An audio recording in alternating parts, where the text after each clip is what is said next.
It's conversation time. Maybe I'll just kick off, because in the process of this book that we're collaborating on, which we hope will see the light of day,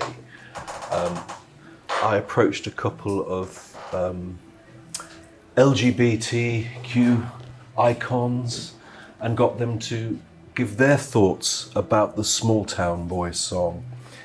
And this is what Rufus Wainwright has written for our book. Certainly, Smalltown Boy is an extraordinary queer coming out anthem, but on top of that, it is one of the great vocal performances of all time. Think Maria Calais, Elvis Presley, Ella Fitzgerald. What Jimmy Somerville does is right up there. Stephen Fry wrote, "The inexpressibly moving Smalltown Boy is the bravest poem of a song. A She's Leaving Home for gay people? Perhaps, but more than that. That stunning and haunting voice of Jimmy Somerville was always a beacon for us back then. It was often fun, defiant and pulsing with energy, but in this number there is a plaintive, loving, fearful blend of pain and hope, reminding those of us already in the big city and surrounded by friends just how much we needed them, and assuring those yet to find such comfort in community that they are truly not alone. We believe and trust in a hopeful outcome all the more because of the truthful agony of soul it reveals. All we had was each other, and this magnificent piece of writing and performing reminds us of that to this day." Wow, beautiful. Thank you so much for collecting them. I guess one question for me is, and thank you so much to Gunter as well for spearheading the book. Imagine it's 2030. The book's out. What impact would you want it to have? I think connected to my own practice and being middle-aged. My profound thought is not only with the small town boys of today, but the small town boys growing up. And one hopes they had fulfilling lives one way or another, although, you know, the answers are there in the age of consent, in the sense that why is a cautionary tale once you've reached your utopia that it may not actually be so, and that we have to be on our guard all the time for people who wish us harm.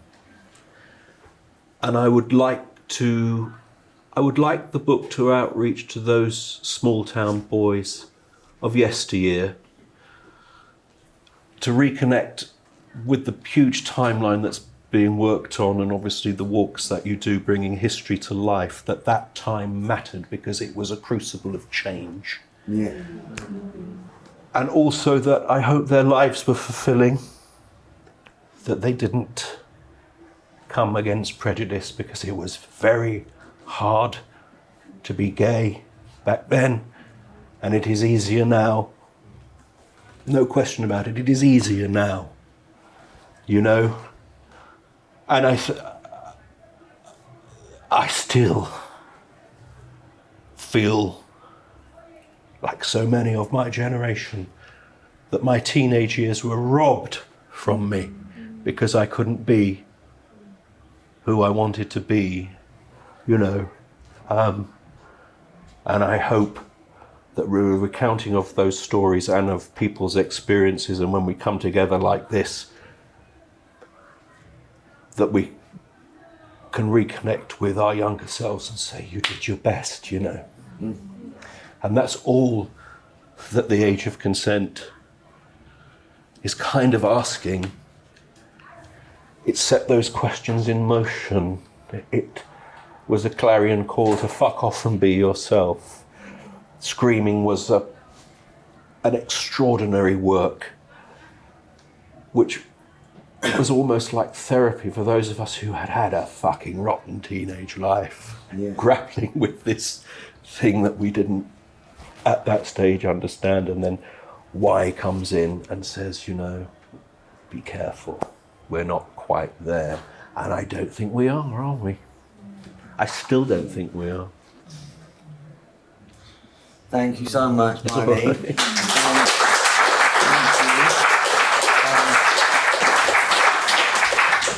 Anyone want to share any thoughts on what Barney just shared?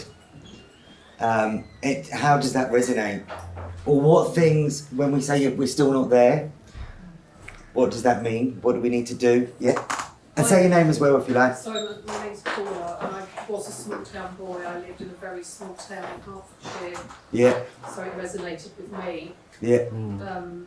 Even though it was sung by a man, it didn't matter. Yeah. Yeah. But I totally resonate with what you just said actually. It was a really, really lonely time. Yeah. And one you find really difficult to get over. As you're growing up and you're realising what your sexuality is, it's very hard to leave that behind. Yes. And it always pulls you back. It's funny, I went to see Strangers Like Us with Andrew Scott with my niece. And my niece is 29. And after it, she apologised and said, I'm really sorry for what you had to go through. Oh, wow. Yeah, so it's really difficult. But I love my life now. It's like you said, it has so changed. Yeah. And there's people of my age, I'm nearly 60. Yeah. There's people of my age that we get together in my small little Hertfordshire town Yeah. every month and we celebrate being queer. Yeah. And it's safer. Yeah. Well, my darling, as we would say in Quakers, you know, send our love back to Hertfordshire. Oh, thank you, Paula. It was a great film, wasn't it? It's great, yeah. But I was bawling my heart out. Ditto me. Yeah. At the end. And so was my niece. But yeah, there's some real subtle expressions in that film, like the mum's reaction. Yes. And I remember my mum's reaction being exactly the same as how Claire Foy played it. It was really quite difficult to watch, but beautiful. Yeah. Yeah. Things like that. Yeah. Thank you. Carry on. Anyone else want to share anything? Can I ask on a personal level, Barney? Because obviously we're friends and that, and you were saying how you felt as a teenager. Abby, did you feel the same? Because obviously your Barney's sister, was it just, I'm sure it was just as difficult, but was it the same, I'm trying to get the right word, you were so hurt with everything, did you feel that same sort of, Yeah. But what age did you sort of move away, Barney, from home? I was 20. It took me 4 years to get over the trauma of my teenage years, to be able to get the fucking A-levels to get to Goldsmiths, and they only wanted 2 A-levels from me. It took me 4 years to get them. That was my period of transition. Was like saying, are you gonna let the darkness win and go and work in Iceland? You know, I wanted to go to university, and it took me 4 years. You know, and it was just like I had some inner kind of resolve, but it was tough, and it was all that. It's everything to do with your sexuality being so suppressed within you that you don't function. And I hope, you know, my generation was lucky. The generations before, there was no fucking openness. God knows how many people repressed themselves because of the way that society was. At least we had these inklings, and people like Jimmy opening the door to saying, you know, you don't have to be a cartoon, campish, impulsive effete, you know, and all of this shit representations that we had to put up with, you know.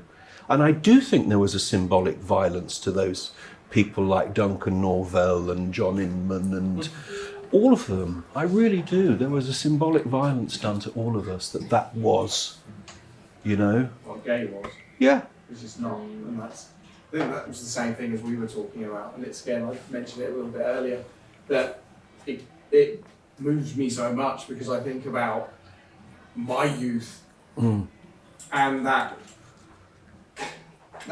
running away. Yeah. Because I was so unhappy. Oh my God. Yeah, through school, through my teen years. Yes. It was that, because there was this thing that I just didn't know. There was no, you don't just, well, I didn't just go, well, that's me, that's what I'm, I see these things and that's who I am. It just was suppressed and suppressed and suppressed to a level that, when I was into my kind of 18, 19, 20, it just went into a different way. And I was like, with it was a journey to go and try and steal people's girlfriends, to try and push this away and go, you know what? I was that person that everybody thought I was. I look back on it and I go, what a horrible person. If somebody fancied someone, I was out there to get it. Yeah. But then when I got there, I didn't know what the hell to do with it. So it was kind of, do you know what I mean? There wasn't that depth of love or acceptance or whatever. And, from my family was brilliant. It wasn't an internal thing that I was hiding it from. It was me. And for all that hurt that I knew was out there, that was coming my way if I did this thing. And then and I still say it, I was lucky. Because I fell in love with a woman. And we had this life, and it was everything that I thought I wanted. And it was at that time. It was like, good. We were happy, we brought up our son, it was great. It was only then you get to that point, and this thing is just ticking away in the background for years, and it gets worse and worse. It gets more and more prevalent that you realise how inauthentic you're being. Yeah. Yes, I wonder if ours was the first generation, in a sense, that can say, we may never get over it, but we got through it. But what, for me, it begs the question of, what does it mean to thrive rather than just survive? And so the main exhibition upstairs, it's got some of the legends from the Gay Liberation Front, the predecessors. And this tattoo, for example, I get tats for all my favourite queer icons. This is in honour of my friend Andrew Lumsden, who was one of the, he was the first editor of Gay News and was part of the Gay Liberation Front. This is when they invaded Methodist Central Hall in 1971 in Parliament Square because of the Festival of Light homophobic festival. And they invaded it, dressed as nuns, got up to the stage and did the can-can and released mice on the floor and shut it all down. Shut the whole homophobic festival down. So the Gay Liberation Front as the kind of predecessors to ACT UP, who used to meet just round the corner in King's Cross in the basement of Houseman's Books. Oh, yeah. And as we know, this area, King's Cross, is rich with stories. If we're looking at the Bell, if we're looking at Houseman's, if we're looking at London Friends. But for me, this area, and I'm sure the same for us all, it's changed so much. And I grew up in London, and I was a small town boy in London, and coming from a culture of silence, we've all had to kind of compartmentalise things, and for me there's a cultural amnesia, and even just walking around here, I'm like, I recognise this canal. And I used to sit on these canals when I was running away myself as a kid, after all the raves around here in Soho and whatnot. And it obviously so changed now, King's Cross is, but I'm sure we all have these places where we walk around London or wherever we're from, where like, I've had a kind of double life in this place. And I just wanted to read, for me, I wanted to read this in relation to what you said about how do we get through this. And I think there still needs to be justice for Section 28. There still needs to be justice for those murdered at the hands of government inaction and pharmaceutical greed. It's not enough just for David Cameron to apologise, fake apology for Section 28, when they're carrying on doing the same things. For me, it begs the question, what does justice look like? Hands up, who's seen Heartstopper? It's beautiful in some ways. And my friend Sam was the director's assistant who wrote the quote on the front of this is my second book, Queer Footprints, a guide to uncovering London's fierce history. And when I saw Heartstopper, and a lot of mates were being like, oh, I binge watch Heartstopper, I'm like, are you kidding? I had to stop every 10 minutes and have a cry and have a fag and have a drink or whatever, because it's so removed from what we went through under Section 28. And I wrote this part in there's 7 chapters. In the research, I got like 2,000 case studies of queer parties, protests, meetings, scandalous shags in alleyways from across London. And there were so many because our community is brilliant. But if you wrote a book like that, it would have just been bullet points, and that's no way to write a book. So I focused on 7 areas, and King's Cross being one of them, Trafalgar Square being another. And it's also Terry Higgins's, would have been Terry Higgins' 80th birthday this year. 80th. 80th, yeah. And he worked, any questions? Does everyone know who Terry Higgins is? Yeah. And he used to work in Heaven nightclub and fainted at the bar one night, which led to the first meeting of the Terence Higgins Trust. But this was my story growing up under Section 28, which is why Smalltown Boy still brings me to tears every single fucking time. In 1988, a year after Terry died, and when Prime Minister Margaret Thatcher made the infamous speech at the Conservative Party conference in Blackpool, in which she said that children are being taught that they have an inalienable right to be... I should do it in her accent. Children are being taught that they have an inalienable right to be gay. I started school. That speech launched Section 28, known up to that point as Clause 28, which banned the promotion of homosexuality by local authorities in the UK. Parallel policies were established across the Commonwealth countries as far away as Australia. Section 28 dug its sinister claws into every aspect of life. There was nowhere to learn and nowhere to turn.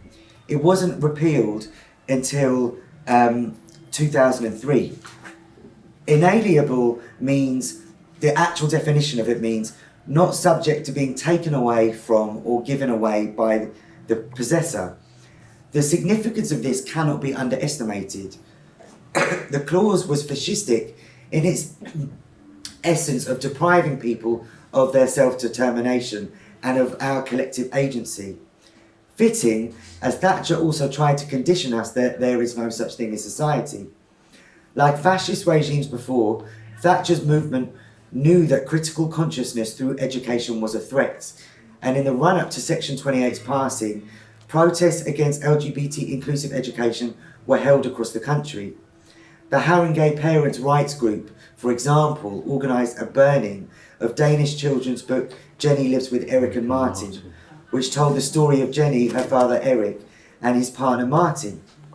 Millions of children began a torturous education where we would never hear about LGBTQIA+ life, or the realities of HIV in school, or the need to look after ourselves or protect ourselves as queer people, or anything so silly and dignified. At the time, my only frame of reference was from watching the falling AIDS tombstone advert stating "Don't die of ignorance," or HIV-positive EastEnders character Mark Fowler, my icon, speeding off on his motorbike after seeing AIDS scum graffitied on his wall. These were the images that defied a generation. So, just 2 paragraphs left. So I would slink out on the bus to Soho and sack off a stranger in Heaven after blagging my way into the VIP area, or wake up next to some guy called Barry in Bedfordshire at 6 a.m. just in time to leg it to school. Hiding in the train's toilet, STD rich but financially poor, it wouldn't be long before I hit the jackpot and got HIV. I pondered killing myself before the state could knock me off first. I could barely spell AIDS, let alone understand what it meant. Queer self-respect was banished in schools, and when I did eventually make it to school, I wasn't fully there because I was so stoned out of my head. The dysphoria was so dizzying, getting stoned seemed the only natural thing to do. What was the point in going to class? The mental arithmetic of homosexual existence didn't add up. There was no language allowed for my identity in English, so I'd be better off learning Latin. The only flame I would feel in chemistry was unrequited love for the straight boy intent on beating me up. And as for biology, don't ask. It wasn't until 1990 that the World Health Organization declassified homosexuality as a disease. There were no teachers to console me at lunchtime, unlike what we see in Heartstopper. Section 28 forbade such emotional support. So I would be in detention, on report, and social services would be called. It wasn't until I was diagnosed as HIV a few years later that all the rules changed and I turned to AIDS activism for my true education instead. And that's why I'm part of ACTA.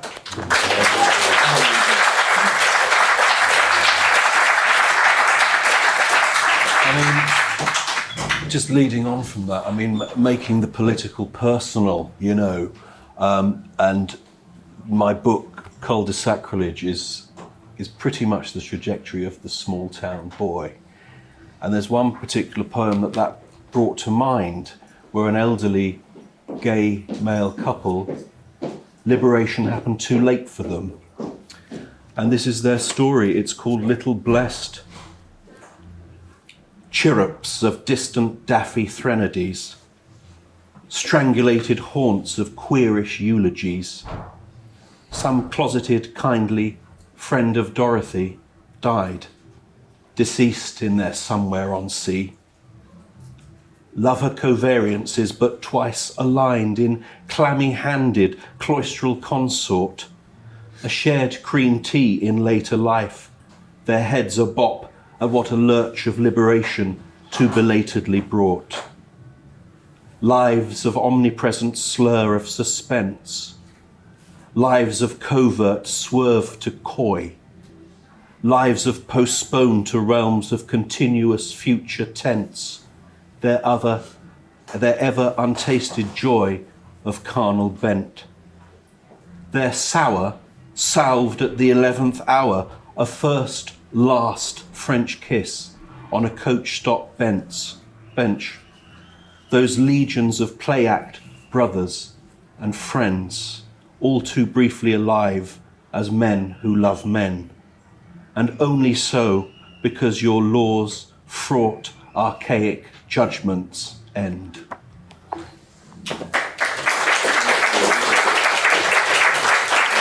We're into the question section now. Can I ask just one little question? Because for anyone in the room that's in the music world, I'm not a musician, or as an artist, or in relation to silence equals death, when it comes to, you know, even for people who work in Queer Britain, when it comes to what's going on now, genuine question, like, what does it mean for cultural institutions, for artists, for educators, for musicians to speak out against trans oppression? What does it actually mean in terms of the threats to institutions and artists and teachers, not just around trans liberation, but about any silence issue like Palestine? What does it mean? And now that we're all in a room together, like, what can we do to support each other to stop another silence equals death? Genuinely, yeah? Yeah. So I'm actually... Speak a bit louder. Sorry. Yeah, sorry. I'm from Cambridge today to listen to this. Oh, thank you. Yeah, no, thank you for putting on. Yeah. I am currently freelancing at a few galleries. Yeah. One of being Fitzwilliam, and they currently have their Rise Up, Resistance, Revolution, Abolition. Wow. It's getting it's by the right wing press. Wow, yeah. Can somebody tell Fitzwilliam that wokeness is over? Oh, and funny, you mentioned Palestine. Yes. And I've got my little tote bag. Hey, brilliant. But there was an exhibition and we were going to have like a Paul Scott plate, which essentially had just like a traditional British scene painted on it from way back when, and he had painted a scene from Palestine on it. Now this was made in 2018, so before what's currently happened, but it was the director who was point blank no, essentially. And I think one of the ways that we can support each other is by unifying against maybe like figureheads who you're worried about censorship and oversight and bad press and all of this. As we've kind of seen with the freedom strike in Birmingham. Those at the top, that's kind of going and we carry on. But those at the bottom, if we went, there'll be nothing. So I think if everyone from like secretaries and admins if we can, and the cleaning side, if we can band together Yeah. and support each other, and even if it's someone from a different community, affirm that. Don't sit there like, I'm only going to do it with my best food. Yeah. Yes, when somebody's talking. Yeah. Thank you so much. Yeah. Thank you. So useful.